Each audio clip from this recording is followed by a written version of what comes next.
जय हिंद। आज मैं आप लोगों को द्वितीयक क्रियाओं के विषय में जानकारी देने जा रहा हूँ।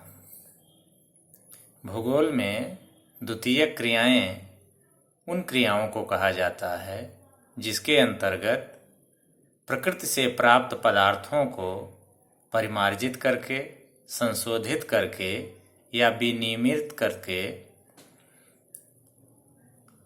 अन्य प्रकार के पदार्थों का निर्माण किया जाता है।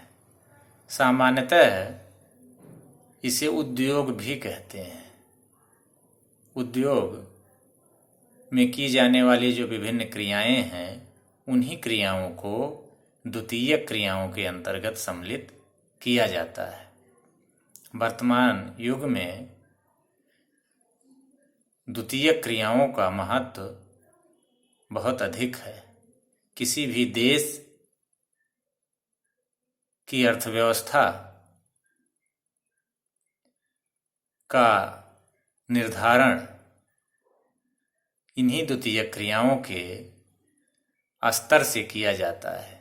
किसी देश में द्वितीयक क्रियाओं का जितना ही अधिक बोलबाला होता है, उस देश को उतना ही अधिक विकसित या समृद्ध कहा जाता है।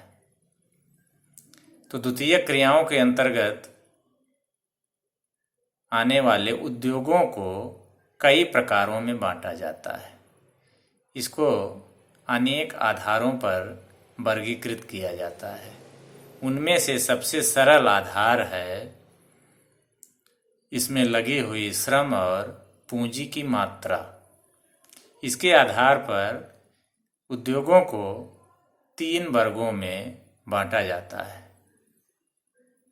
पहला वर्ग है कुटीर या पारिवारिक उद्योगों का।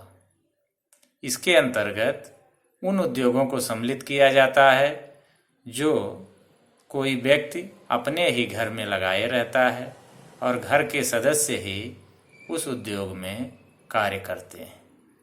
मसाला उद्योग इसी प्रकार का एक उद्योग है।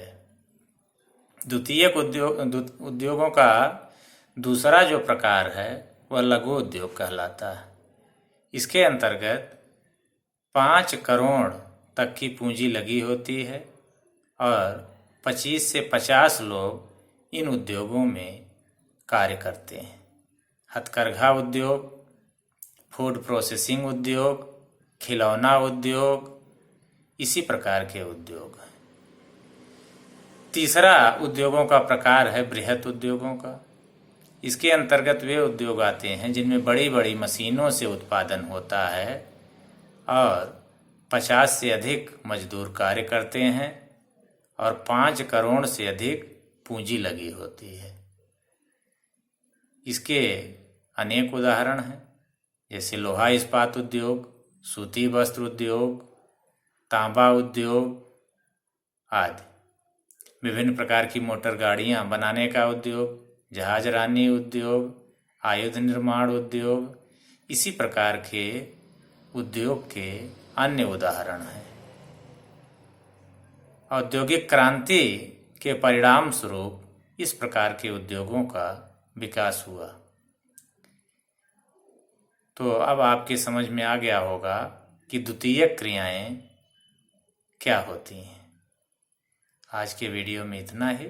Thank you.